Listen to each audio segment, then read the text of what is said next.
안녕하십니까. 이제 상법 총칙과 상행위의 후반부인 상행위에 대해서 오늘부터 공부하도록 하겠습니다. 그래서 오늘은 이제 이 상행위에 관한 첫째 시간이다 보니까 상행위에 관한 일반론을 공부하도록 하겠습니다. 그래서 이 상행위의 이 서론 부분을 지금부터 보도록 하겠습니다.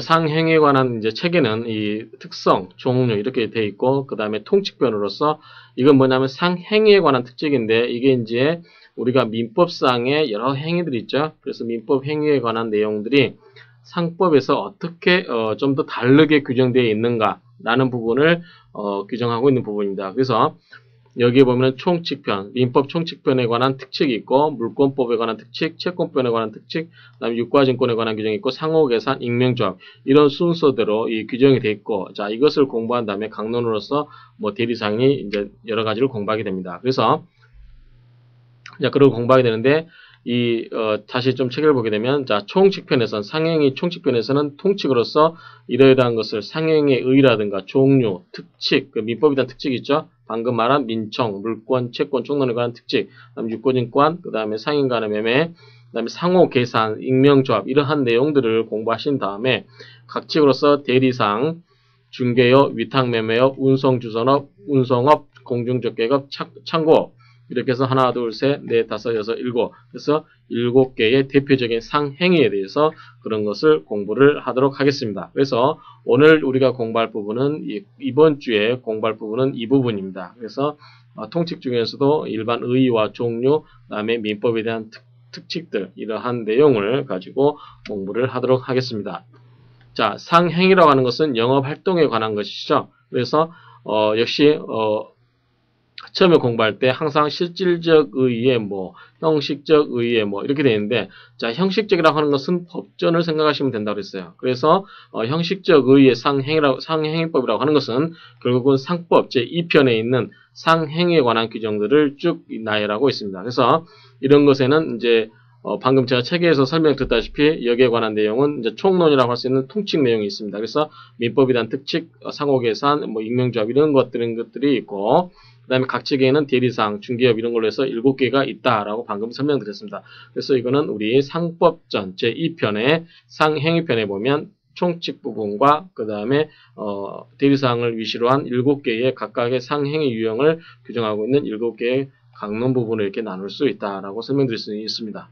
그러면 이제 이게 형식적, 법전에 기초한 형식적 의의 상행위법이고, 이 실질적이라는 건 뭐냐면 어떤 법전에 규정되어 있는 형식 여부를 떠나서 그 내용이 상행위에 관한 내용이라 하면 그것이 상법이 됐던 어떤 다른 특별법이 됐던 그것을 전부 어떤 하나의 총체적으로 이해하는 것, 이것을 실질적 의의 상행위법이다라고 이렇게 이야기를 할 수 있습니다. 자, 그러면 이제 형식적인 것과 실질적인 것은 항상 여러분들이 아마 저번에 벤 다이어그램에서 설명드렸다시피 중복되는 부분이 있고 또 중복되지 아니한 부분이 있죠. 그래서 한번 내용을 구체적으로 어떤 특징을 갖고 있나 한번 내용을 보도록 하겠습니다. 자, 실질적 의의 상행위법과 형식적 의의 상행위법 양자가 일치하는 것은 아니죠. 그래서 일치하는 부분도 있지만 일치하지 않는 부분이 있다. 그래서 실질적 의의 상행위법 모든 내용이 형식적 의의 상행위법에 규정되어 있는 것은 아니다. 그렇죠? 여기서 모든 내용이 실질적인 의의 내용이 모두 형식적으로 규정될 수가 없는 거죠. 예컨대 보험업, 해상운송업 이것은 뭐냐면 이것은 상행위에 관한 내용입니다. 보험업을 한다든지 우리가 좀 이따가 46조에 규정되어 있는 21가지의 상행위를 보게 되는데 거기에 보면 보험의 인수 이런 게 나옵니다. 이거 보험의 인수라든가 보험업이라든가 해상운송업 이런 것은 실질적으로는 상행위에 속하죠. 장사에 관한 거죠. 영업에 관한 거지만 이 형식적 의의 상법인 2편 상행위법에는 규정되어 있지 않습니다. 그러면 보험은 어디냐면 상법 제4편에 보험편에가 규정이 되어 있습니다. 해상운송업은 제5편에 해상법에 관한 내용이 여기에 규정되어 있습니다. 2편에 규정되어 있지 않다라는 거죠. 그래서 형식적으로는 이러한 내용은 실질적인 어떤 상행에 관한 거지만 실질적인 상행에 관한 거지만 형식적 의의 상법에 속하지 않다. 제가 말씀드리고 싶어 하는 것은 형식적 의의 상법과 실질적 의의 상법이 반드시 일치하지 않는다. 이것은 어딜 가나 다 똑같은 내용입니다. 자, 특성은 상행위법은, 자, 여러분들 상행위법은 뭐다? 그건 가장 대표적인 표지가 상입니다. 상이라고 하는 것은 장사죠. 장사라고 하는 것은 뭐냐면 영리고 이익입니다. 이게 가장 기본적인 출발점이죠. 그래서 이것은 상거래는 어떤 집단성이죠. 장사한 사람이 한 번만 물건 팝니까? 그렇지 않죠. 항상 그 업종을 계속해서 장사를 하는 거기 때문에 이것은 집단성이고 반복성이 있는 겁니다. 그 다음에 민법에 비해서 민법은 어쩌다 한 번씩 하기 때문에 그것이 꼭 영리를 목적으로 하지 않죠. 그렇지만 이 상이라고 하는 것은 이것으로 밥을 먹고 사는 것. 즉 다시 말하면 이것은 영리성과 유상성, 항상 대가가 있습니다. 그래서 나중에 민법의 특집편에서 보면은 나오겠는데 민법에서는 무상으로 하는 것도 상법에서는 반드시 보수를 청구할 수 있도록 한다든지 여러 가지 어떤 유상성을 띠고 있다. 그 다음에 신속하고 어떤 거래의 정형성을 이러한 것을 갖고 있는 것이 이 상행위법의 특성이다라고 하는 건데, 자, 이 모든 출발점은 상이라는 특징. 그래서 여러분들이 장사하는 사람들의 특징을 이해하시면 이걸 다 이해할 수 있습니다. 그 다음에 기업 조직에 관한 법규. 자, 여러분들 회사, 조그만한 이 회사에서 큰 회사까지 모든 회사는 수많은 이해관계인이 있습니다. 주주도 있을 수 있고 이해관계인 즉 채권자가 있을 수 있죠. 그 다음에 소비자도 있고 그 다음에 종업원도 있고 이 수많은 사람들이 이해가 얽혀있기 때문에 이것을 강행규정으로 풀어내야 됩니다. 그렇죠? 당사자가 그냥 알아서 하라면 절대 이거 풀어낼 수가 없습니다. 그래서 이것은 이게 조직에 관한 법이다 보니까 항상 이 강행 규정의 성격을 가지고 있다. 그래서 이 강행 법규성을 가지고 있는 것이 이제 이 조직에 관한 특성입니다. 그런데 이제 우리가 말하는 상행위법은 뭐냐면 이 기업 조직에 관한 것은 주로 회사라든가 이런 것에 관한 거고, 상행위법은 뭐냐면 예컨대 뭐 대리상이라든가 이런 식의 계약에 관한 내용이 많다. 그래서 이런 부분은 민법에 비하면 좀 더 많은 강행 법규성을 갖지만 그래도 이 조직에 관한 강행 법규성에 비하면 약하다라고 설명드릴 수 있겠죠. 자, 상행위의 의의는 실질적 의의 상행위와 형식적 의의 상행위가 있다고 방금 설명을 드렸습니다. 그래서 실질적 의의 상행위는 내용을 보고 한다고 그랬습니다. 형식적은 뭐냐면 법을 보고 법에 이러이러한 행위가 상행위다라고 규정되어 있다라고 말씀을 드렸습니다. 자, 이 부분은 저번에 제가 설명드리면서 상인과 상행위에 대해서 설명을 드릴 때 상행위를 정할 때 이 상행위를 정할 때 이것을 어떻게 정할 것인가 라고 했을 때 이미 설명을 드렸습니다. 자, 뭐냐면 자, 상인을 먼저 정해놓고 이 사람이 하는 모든 행위는 다 상행위로 보자 라고 정하는 게 뭐냐면 주관주의입니다. 상인의 개념을 먼저 정해놓고 그 상인이 하는 모든 영업행위를 행위로 보는 거. 그래서 상행위의 개념을 상인을 먼저 정해놓고 거기에서 상행위라는 개념을 도출해내자라고 보는 거기 때문에 자, 사람이죠. 사람은 뭡니까? 객관적입니까? 주관적입니까? 사람은 다 사람마다 주관이 있죠. 그래서 이거 뭐냐면 주관주의 입장이다. 그래서 주관주의 입장에 의한 상행위라고 하는 것은 상인의 개념을 먼저 정하고 그 상인에서 상행위의 개념을 도출해내는 것, 그러한 것을 주관주의 입장이다라고 설명드릴 수 있는 거죠. 반대로 객관주의는 뭐냐면, 자, 이거 무시하자 이거죠. 사람이라는 것은 어떤 사람이 상인이 하는 것은 전부 상인이나 상행위가 되고, 그 다음에 상인이 아닌 사람이 하는 행위는 상행위가 아니라고 하면 이것이 실질적으로 내용을 볼 수 없다라는 거죠. 그래서 그것은 객관적으로 살펴보는 게 아니다. 따라서 상행위의 개념을 객관적으로 살펴보자. 그래서 요걸 가지고 객관적으로 보자라고 하는 것이죠. 요걸 따지지 말고, 그래서 행위의 주체인, 즉 누가 행위를 하는가에 관계없이 오로지 행위의 객관적 성질에 의해서 상행위의 개념을 정하자라고 하는 것이 객관주의의 상행위에 관한 입법주의입니다. 절충주의는 이 두 개를 합친 게 되겠죠. 그래서 우리 이 상법의 행위에는 이 주관주의적 절충주의로 보는 견해와 주관주의에 가까운 입법이라고 보는 견해가 이렇게 있습니다.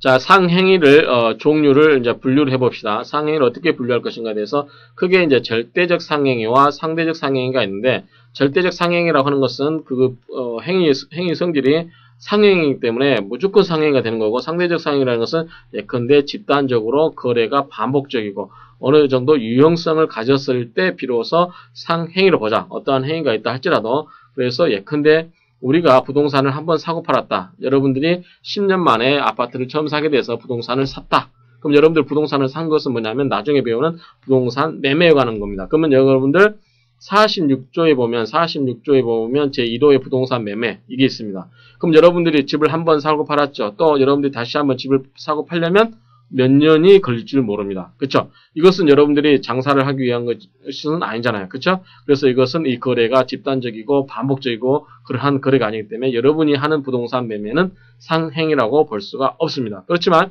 그 부동산을 지어서 판다든지 그러한 사람들은 이것을 집단적으로 하고 반복적으로 계속해서 하게 되겠죠. 그래서 같은 유형의 행위라 할지라도 그것이 집단적이고 반복적인 그러한 성격을 띠는 행위를 상대적 상행이라고 절대적 상행이라고 하는 것은 이러한 집단적 반복적 필요 없이 무조건 상행위가 되는 것. 그래서 우리가 말하는 신탁업법상의 이런 여러 가지 그러한 행위들이 여기에 속합니다. 그래서 담보부 사채 신탁법상의 사채 총액의 인수행위 요 말을 잘 이해 못하시는 분들은 그냥 넘어가셔도 됩니다. 이 부분은 여러분들이 나중에 회사법에서 공부하실 때 자본 조달에서 이 부분을 공부하시면 요에 관한 내용이 설명될 수 있습니다. 그냥 넘어가시고요. 그 다음에 당연상인이 영업을 하는 행위, 그 다음에 이렇게 여기에 속한 나머지가 이 절대적 상행을 빼놓고 나머지가 전부 상대적 상행이다라고 개념을 이해하실 수 있으시고요. 그 다음에 기본적 상행위가 있고 보조적 상행위가 있습니다. 그래서 기본적 상행위라고 하는 것은 법에서 상행위를 규정해 놓고 있는 것. 그래서 요거 특별법에 의한 상행위와 그 다음에 46조 영업적 상행위, 절대적 상행위 있죠. 자, 절대적 상행위라고 하는 것은 상행위가 무조건 절대적으로 상행위가 돼버리는 거. 그래서 이것은 이론의 여지가 없는 거죠. 영업적 상행위라고 하는 것은 말 그대로 영업적으로 해야만 상행위가 되는 거. 아까 이야기했죠. 부동산 한 번 파냐, 10번 파냐. 그렇죠? 그것을 영업적으로 하는 경우에 상행위로 보자가지고 46조에 21가지를 규정하고 있다. 그럼 이러한 법에 규정되어 있는 기본적 상행위 외에 보조적 상행이라고 하고 있는데 이것은 뭐냐면 당연상행이라든가 의제상행. 여러분 혹시 기억하십니까? 자, 당연상행은 4조에 규정되어 있었죠. 그 다음에 의제상행은 5조에 규정이 되어 있었는데 설비상행과 민사회사가 있었다라고 이렇게 이미 공부를 하셨습니다. 그러한 사람들이 이러한 상인이 영업을 위하여서 하는 행위 이럴 때는 이것을 보조적 상행으로 본다라고 이야기할 수 있습니다. 그래서 다시 보면 기본적 상행위와 보조적 상행위를 합쳐서 고유상행위, 그 다음에 준상행위라고 하는 것은 의제상인이 영업으로 하는 행위를 준상행위라 한다. 이렇게 개념적으로 이해를 하시면 됩니다. 자, 여기서 고유 상행위와 준상행 이 그림을 보시고 자, 이제 그림을 하나씩 보도록 하십시다. 자, 고유의 상행위는 상행위법이 원칙적으로 적용되는 행위고 준상행위는 상행위법 원칙적으로 준용되는 것이다. 여기는 적용이고 준용이죠. 그래서 개념적이 다르다는 거. 자, 고유의 상행위에는 당연상인이 영업을 하는 기본적 상행위와 당연상인이 영업을 위하여 하는 보조적 상행위, 그 다음에 의제상인이 영업을 위하여 하는 보조적 상행위. 그래서 기본적 상행위와 보조적 상행위 합친 것을 고유의 상행이다. 방금 앞에서 설명을 보셨습니다. 준상행위는 자, 원래 상행위가 아니지만 상행위에 준한다라고 하는 거죠. 그래서 이럴 때는 의제상인이 영업을 위하여 하는 것은 보조입니다. 그렇죠? 영업을 위하여 하는 것은 보조지만 영업으로 하는 것은 준상행이다라고 하는 거죠. 그래서 원래 의제상인이 영업을 위해서 하는 경우는 어떤 영업을 위해서 하는 거기 때문에 보조하는 거죠. 그럴 때는 상행위가 되지만 의제상인이 상인이 아닌 사람이 의제상인이 이것을 일반 상인처럼 의제상인이 상인처럼 영업으로 해버리는 겁니다. 그런 것은 역시 상행위와 같다. 역시 상행위에 준하는 것이다. 그래서 준상행위가 된다. 그래서 무엇을 위하여 그러면 보조죠. 그렇죠? 누구누구를 위하여 하면 보조이잖아요. 그럼 보조상행위. 그 다음에 상행위를 영업으로 라고 하는 경우는 준상행위가 된다라고 하는 거죠. 자, 점포 기타 유사한 설비에 의해서 상인적 방법으로 영업하는 자. 이게 뭐죠? 설비상인 배웠습니다. 그 다음에 민사회사, 회사 이런 경우는 고유의 상행위를 하지 않더라도 상인으로 보고 그 행위는 상행위 통칙에 관한 규정이 준용된다라는 점 이미 공부하신 부분입니다.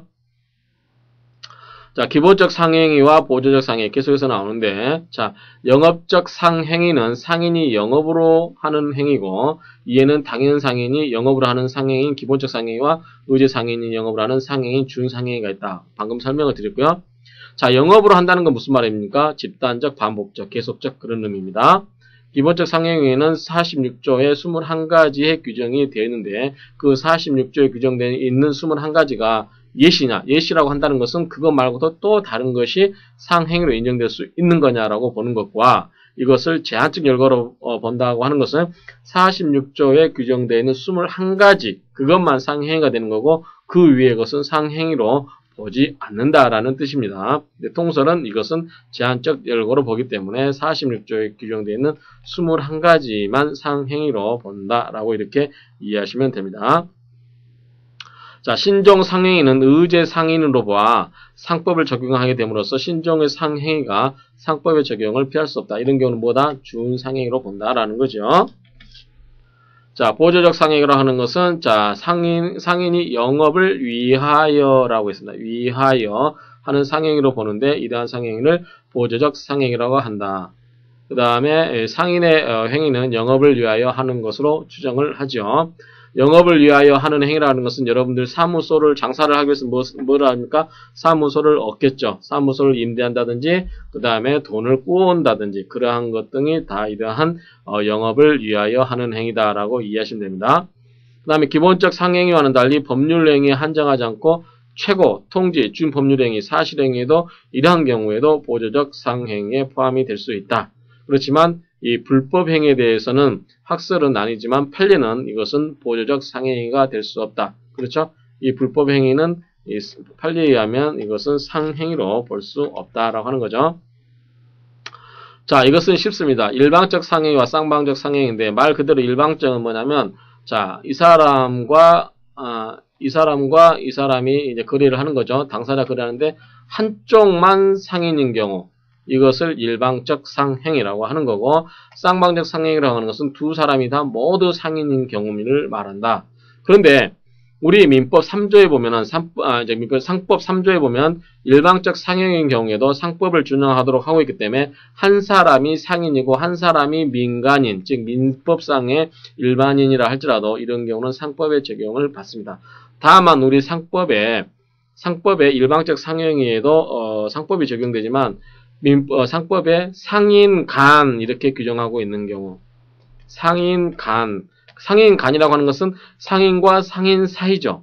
따라서 두 사람의 상인이 있어야 되지 한 사람이 상인인 경우는 적용이 되지 않는 경우 이러한 경우를 우리 상법은 세 가지를 규정하고 있습니다. 55조, 58조, 67조 이렇게 규정하고 있는데 이러한 경우에는 상인 간에만 적용이 되고 상인과 민간인 간에는 이것은 상법 적용이 안 되겠죠. 그래서 이러한 경우는 55조, 58조, 57조 이 경우에는 이러한 경우는 상법의 적용을 받지 않고 무슨 법을 적용을 받는다? 민법의 적용을 받을 것이다. 라고 하는 건데 그러면 어떠한 거냐면 자, 금전 소비 대차에 있어서 발생하는 법정이자 청구권 55조입니다. 상사 유치권 그렇죠. 그 다음에 상사 매매에 관한 거 67조 이러한 부분에서는 두 당사자가 전부 상인이야만 이 상법의 적용을 받고 한쪽이 상인이고 한쪽은 민간인 경우는 상법의 적용을 받지 않는다. 그렇지만 이것을 제외한 나머지의 경우는 모두가 일방적 상행위의 경우에도 상법을 적용한다라는 점이 조심하시기 바랍니다. 자, 절대적 상행위라고 하고 상대적 상행위는 제가 처음에 설명드렸다시피 이것은 그 행위의 객관적 성질상 고도의 영지성으로 인해서 당연히 상행위로 인수되는 것. 그래서 특별법에 의해서 예컨대 담보부 사채 신탁법상의 사채 총액의 인수가 여기에 해당된다라고 하는 건데 상법에는 이 절대적 상행위를 규정하고 있지 않다. 따라서 상법에 규정하고 있는 것은 상대적 상행위라고 할 수 있겠죠. 이것은 뭐냐면 영업적 상행위라고도 할 수 있죠. 그래서 이거는 뭐냐면 영업적인 방법으로 이렇게 어느 정도의 행위가 계속적 반복적으로 이루어질 경우에 된다라고 하는 거죠. 자, 사법인의 상인과 공법인의 상인인데, 자, 공법인은 뭐가 있을까요? 국가라든가 지방자치단체, 이런 경우 있을 수 있죠. 공법인의 경우는, 이러한 경우는, 상법에, 다른 규정이 없는 경우에 한해서 이 상법을 적용하도록 2조에서 규정하고 있습니다. 자, 드디어 우리 상법 46조에 규정되어 있는 21가지의 유형을 규정하고 있습니다. 그래서 이번 시간에는 이 46조에 있는 21가지 유형이 있는데 이것을 전부 외워야 되냐? 그럴 필요는 없고요. 여러분들이 이해를 하시면 좋습니다. 근데 이 내용에 대해서 하나하나 규정을 자세하게 살펴봐야 되겠지만 중요한 내용을 요점 위주로 이렇게 살펴보도록 하겠습니다. 자, 1호가 뭐냐? 자, 동산, 부동산, 유가증권, 기타 재산의 매매를 업으로 하는 경우 이러한 것이 뭐냐면 이러한 것을 업으로 하는 것이 상인입니다. 그렇죠? 그래서 여러분들이 동산을 사고 팔았다. 부동산을 사고 팔았다. 유가증권, 기타 이거 재산을 매매했다 할지라도 그것이 단 1회로 끝나면 그것은 영업적인 방법으로 하는 게 아닌 한 그것은 상인이 될 수 없다라고 하는 거죠. 그래서 이러한 내용은 쭉 읽어보시면 되고요. 여기에는 이제 유상으로 하는 거기 때문에 그것이 교환이라든가 소비대차, 소비임치 이러한 대물변제의 경우도 해당이 된다. 다만 법률행위에 의한 취득의 하나이기 때문에 자 이것을 어떤 법률행위에 의한 취득이라고 하는 것은 뭐냐면 이것은 뭘 말하냐면 계약으로 한다라고 하는 거죠. 계약으로 취득하는 것의 하나이기 때문에 농업이라든가 임업, 이러한 원시산업에 있어서는 사실행위에 의해서 원시 취득한 물건을 양도하는 행위에 대해서는 여기에 해당되지 않는다라고 하는 게 다수설이다. 그래서 여러분들 농작물을 사고 파는 거, 그것은 농작물을 여러분들이 재배해서 사고 파는 것, 그것은 상행위로 보지 않는다. 그래서 저번 시간에 예를 들었었죠? 판례 나왔었죠? 자, 사과 과수원에서 사과밭에서 5,000평에서 2,000평 정도의 그 사과를 여러분들이 직접 재배해서 한 번 팔았다. 그러면 그것은 상인이냐? 아니다. 다만 이러한 농부를 할지라도 그러한 사람이 길가 옆에 점포를 만든다든지 그래가지고 이런 경우는 상인적 방법으로 즉 상인적 방법으로 영업을 하는 경우는 뭐가 된다? 의제상인이 된다. 그래서 설비상인이라고 배웠었죠. 다 이미 한 번씩 배웠던 내용입니다. 자, 농민이 가꾼 것은 상행위가 되지 못한다 이야기를 했고요. 그 다음에 선점, 취득시효, 상속, 불법행위 등 법률 사실에 의한 취득과 유상이 아닌 증여, 유증 등의 무상의 법률행위에 의한 취득은 역시 여기에 해당되지 않는다. 자, 첫 번째가 동산, 부동산, 유가증권 등 기타 재산의 매매에 관한 거였죠. 두 번은 똑같은 건데 임대차입니다. 그래서 임대업. 그래서 여러분들이 건물을 임대하신 분들 있죠. 그런 분들은 예컨대 자기 단독주택에서 집 하나 있는데 거기서 지하방이라든가 1층의 어떤 특정 부분을 임대를 했다. 그래서 그런 경우는 뭐 크게 상인인지 상인이 아닌지 논할 필요성은 별로 없겠지만 예컨대 여러분들이 원룸을 하나 사가지고 이 원룸을 사가지고 이 각각에 대해서 임대를 해서 임대 사업을 하신다. 그러면 벌써 임대 사업을 한다. 그러면 이건 뭡니까 이 부분? 상인이 되는 거죠. 그 다음에 제조, 가공, 수선에 관한 행위. 자, 제조, 가공, 수선. 자, 제조는 제조업이겠죠. 가공도 뭐 가공업, 그 다음에 수선, 예컨대 여러 가지 자동차를 수리한다든지 시계를 수리한다든지 그러한 경우에 다 이러한 것은 상행위가 될 수 있다. 그래서 세탁업을 하시는 분도 역시 가공에 해당되기 때문에 이것도 상행위에 해당되겠죠. 그 다음에 전기, 전파, 가스, 물의 공급에 관한 것인데 이건 대부분 여러분들이 공공기관이죠. 뭐 전기회사, 한전, 뭐 전파, 가스, 뭐 방송이라든가 여러 가지 이런 경우, 그다음에 가스, 서울가스라든가 도시가스 이런 거 전부 물의 공급, 이게 뭐죠? 수자원공사인가요? 이런데 전부 뭡니까? 상인은 상인이다라고 하는 거죠. 그다음에 작업 또는 노무의 도급의 인수다. 그래서 작업 도급의 인수라고 하는 것은 건물이나 도로 등과 같은 부동산이나 선박에 관한 공사의 도급을 인수하는 것, 그렇죠? 그 다음에 노무의 도급 인수라는 것은 하역업이라든가 인부, 청부업을 기타 여러 가지 경우에 전부 이것을 영업을 한다. 그래서 여러분들이 그 인력 알선을 해준다든지 그렇죠? 그런 경우는 전부 다 상인이 될 수 있습니다. 출판, 인쇄, 촬영 마찬가지죠. 전부 이런 것도 상인이 되는 거죠. 촬영은 뭐가 있을까요? 예컨 사진관이라 할 수 있나요? 인쇄업, 출판업 다 상인이 되는 거죠. 광고, 통신 다 여러분들 제목으로 알 수 있으시겠죠? 정보에 관한 행위. 근데 이 정보가 뭐냐라고 하는 건데 이것은 여러분들이 쉽게 얘기해서 신용정보라고 생각하시면 되죠. 그래서 이 정보에 관한 행위는 타인의 경제적 신용에 관한 사항을 조사하거나 보고를 인수하는 행위. 여기서 인수한다고 하는 것은 그냥 여러분들이 손쉽게 생각해서 영업을 한다라고 이렇게 이해하시면 됩니다. 수신, 여신, 환, 기타 금융거래. 자, 이것은 별도의 특별법이 있죠. 은행법이라든가 자본시장 통합법, 여러 가지 특별법에 의해서, 별도로 하고 있기 때문에, 뭐, 여기서 신경 써도 안 쓰셔도 됩니다만, 어쨌든, 이러한 것은 전부 뭐다? 금융업이죠, 금융업. 이런 것은 전부 뭐다? 이것도 역시 상행이다. 그래서 여러분들이 은행 있잖아요, 은행. 그렇죠? 여러분들이 거래하시는 은행, 국민은행, 상인일까요, 아닐까요? 역시 상인입니다. 회사지만, 상사회사가 되겠죠? 수신은 뭡니까? 돈을 받는 거죠. 여신은 뭡니까? 돈을 빌려주는 것, 즉, 대출이죠. 수신, 대출, 그 다음에 환은, 바꾸는 거, 다른 통화로 교환하는 거. 기타의 금융이라는 것은 채무의 인수, 어음의 할인, 보증, 이런 것들이 여기에 속한다고 할 수 있습니다. 자, 객의 집내. 객이 뭡니까? 손님인 손님객자죠. 자, 집내는, 집합에서 오는 거. 그렇죠? 손님이 많이 오는 거. 그래서 대표적인 게 뭐가 있을까요? 목욕탕이라든가 극장, 여관 이런 것들이 되겠죠. 상행위의 대리의 인수. 자, 상행위의 대리 인수라는 건 뭐냐면 상행위를 영업을 하는 것을 대리한다는 거죠. 그러한 대리를 인수하는 거. 그래서 위탁자에게 상행위 대리를 인수하는 거. 최약 대리상. 그다음에 이런 경우가 해당되는데 위탁 매매업.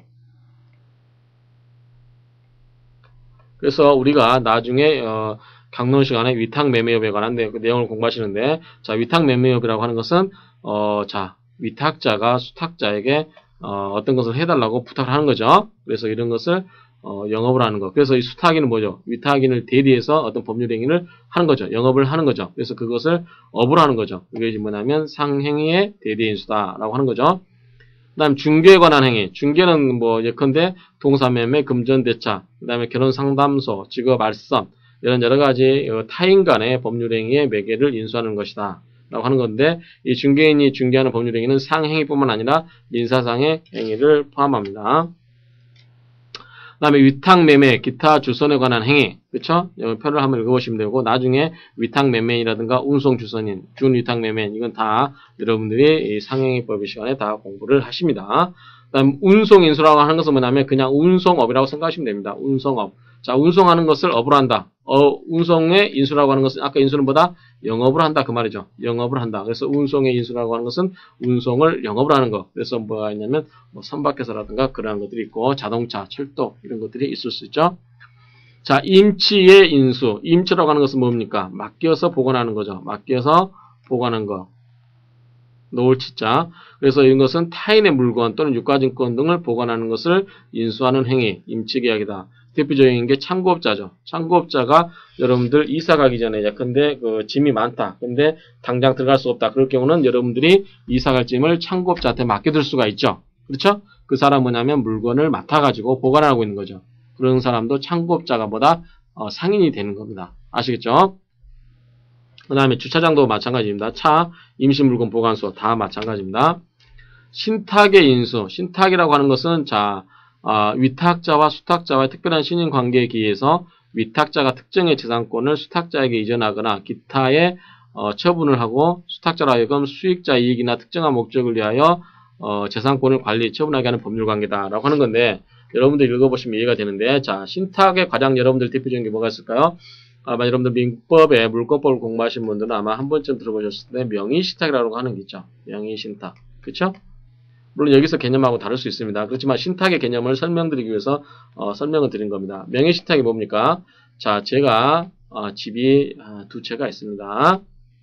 제가 집이 두 채가 있기 때문에 집을 또 사게 되면 세금이 많이 나옵니다. 그렇기 때문에 제가 이 집을 어떻게 하냐면 이것을 제 아는 친구인 B한테 또 집 한 채도 없으니까 이 집에 대해서 소유권자로 등기 좀 해줘 라고 해서 A가 B에게 B 명의로 등기를 합니다. 자, A와 B 사이는 이 집은 누구 거 됩니까? A 게 되죠. 명의신탁이지만 그렇지만 제3자가 있을 때 제3자는 이때 집은 누구 게 됩니까? B 게 되는 거죠. 왜냐하면 이 당사자 A와 B 간의 거래 내용도 모를 뿐만 아니라 등기부상에 B가 소유자로 등재되어 있기 때문에 제3자가 B로 소유자로 인식하는 것에 대해서 전혀 문제가 없죠. 자, 상호 부금 기타 유사한 행위인데 신용계획 업무. 자, 여러분들 이거 상호저축은행법에 있는 내용인데 신용계획 업무인데 자, 일정한 계좌수와 기간, 금액을 정하고 정기적으로 계금을 납입하여 납입하게 하여 계좌마다 추첨, 입찰 등의 방법에 의해서 개원에게 금전의 급부를 약정하여 행하는 계금의 수입과 납부금의 지급 업무다. 요건 뭐가 있습니까, 여러분들? 개죠, 개. 여러분들 개. 돈 걷어가지고 돈을 일정 사람한테 이렇게 돌아가면서 해주죠. 그래서 신용계, 신용부금업 다 이런 경우에 여기에 상행에 속합니다. 자, 보험. 여기서 46조 21호 21가지에 대해서 보험은 들어있습니다. 근데 보험의 자세한 내용은 제4편 보험편에서 규정하고 있습니다. 자, 이런 것은 뭐냐면 보험이 뭡니까? 자, 보험 계약자가 있습니다. 보험 계약자는 여러분처럼 우리 같은 보험을 드는 사람이죠. 반대로 보험회사를 뭐라고 하냐면 보험자라고 합니다. 그래서 우리가 보험자한테 돈을 납입하죠. 그 돈이 뭡니까? 보험료가 됩니다. 보험료를 납입하고 보험사고가 발생하게 되면 보험자는 보험계약자한테 뭘 주죠? 보험금을 줍니다. 그래서 우리가 내는 돈은 보험료고 보험회사가 지급하는 돈은 보험금이다라고 하는 점 잊지 마시기 바랍니다. 이때 보험도 영리보험의 인수만을 의미합니다. 통상적으로 우리가 말하는 뭐 삼성화재니 교보생명이니 이런 것처럼 보통 영리보험의 그러한 것이 이제 여기에 상행에 속하고 상호보험이라든가 의료보험 또는 사회보험 이런 것은 포함되지 않습니다. 상호보험 같은 경우는 예컨대 택시 공제조합 같은 경우 그래서 택시를 모르는 사람들끼리 돈을 각출해가지고 서로의 그런 위험을 리스크를 완화시키는 거죠. 이런 경우는 안 된다. 상행위로 볼 수 없다라고 하는 겁니다. 의료보험도 마찬가지로 상행위의 성격이 약해진다라고 하는 거죠. 그 다음에 광물, 토석의 채취에 관한 거. 그래서 뭐 광업권이라든가 이런 거 여러 가지가 여기에 해당될 수 있죠. 자, 여기는 이제부터는 좀 여러분들 신종상행이라고 해가지고 신종상행이라고 해가지고 새롭게 이제 도입된 건데 다 이제는 이미 여러분들이 익숙해져 있기 때문에 다 아시는 내용들입니다. 자, 리스 아시죠? 여러분들 자동차도 사업하시는 분들은 어떻게 합니까? 자동차를 리스를 하죠. 리스라는 건 뭐냐면 나중에 그걸 비용 처리해서 세금을 적게 낼 수 있다라고 하는 거죠. 그래서 회사 돈으로 좋은 차 끌고 다니는 분들이 많이 있다라고 이렇게 매스컴에서 지탄의 대상이 떠오르기도 하죠. 그래서 어쨌든 기계라든가 시설, 기타 재산의 물융 우리가 융이라고 하는 것은 뭡니까? 빌려 쓰는 거죠. 빌려 쓰는 거. 근데 보통은 돈이죠. 금융. 그래서 돈을 빌리고 쓰는 거 이것을 금융이라고 하는데 물융은 뭐냐면 돈을 빌리는 게 아니라 뭐냐면 물건을 빌린다. 그래서 자동차 리스하게 되면 제가 예컨대 그랜저 TG를 리스를 했다. 그러면 리스회사가 저한테 자동차를 주고 저는 여기다 리스를 납부를 하게 되는 거죠. 그 다음에 상호, 상표 등의 사용 허락에 관한 영업에 관한 행위, 사용 허락에 의한 영업에 관한 행위. 이건 뭐냐면 여러분들이 쉽게 이야기해서 프랜차이즈입니다. 그렇죠? 그래서 뭐가 있을까요? 뭐 피자헛이니 그 다음에 무슨 치킨이죠? 교촌 치킨이죠. 교촌 치킨. 뭐 그다음 뭐가 있을 수 있나요? 뭐 여러 가지 있을 수 있죠. 그다음에 뭐 베트남 그 쌀국수 뭐 이런 것들 여러 가지 어떤 체인점, 우라할머니 보쌈 이런 식으로 여러 가지의 그러한 영업에서 본부에서 그 영업에 관한 걸 다 비품을 마련해주고 그 지도도 해줍니다. 그런 경우 상호도 쓰게 하고요. 그런 것을 이 프랜차이즈라 한다라고 하는 점. 그다음에 마지막으로 이제 팩토링이라고 하는 것은 영업상의 채권의 매입, 회수에 등에 관한 행위인데 거래기업이 그의 외상 매출 채권을 팩토링 회사에 양도하고 팩토링 회사는 거래기업에 가름하여 채무자로부터 매출 채권을 회수하는 동시에 이와 관련된 채권의 관리, 장부 작성 등의 행위를 인수하는 것을 역시 이러한 것도 팩토링이라고 하는데 이러한 것도 영업상의 채권의 매입, 회수 등에 관한 행위도 뭐다? 결국은 상법 46조에 규정되는 21가지 중에 21번째의 상행이다. 영업적 상행이라고 이야기할 수 있다. 따라서 이러한 경우는 뭐다? 특별한 일이 없으면 상법이 적용된다라고 하는 거죠. 이해하셨죠? 자, 지금까지 우리가 상행위에 대해서 뭐고 상행위 의익을 배웠고 그 다음에 상행위를 정하는 입법주의에 대해서 배웠습니다. 객관주의, 주관주의, 그 다음에 뭘 배웠죠? 그 다음에 상행위의 의의라든가 입법주의, 그 다음에 종류를 배웠었죠? 그 다음에 종류 중에서도 46조에 규정되어 있는 21가지에 대해서 하나하나 자세히 살펴봤습니다. 그래서 이번 시간은 이 상행의 서론편이라고 생각할 수 있는 그런 부분들을 공부하셨다고 생각하시면 되겠습니다. 이상으로서 이 상행 행위의 일반론에 관한 강의를 마치도록 하겠습니다. 수고하셨습니다.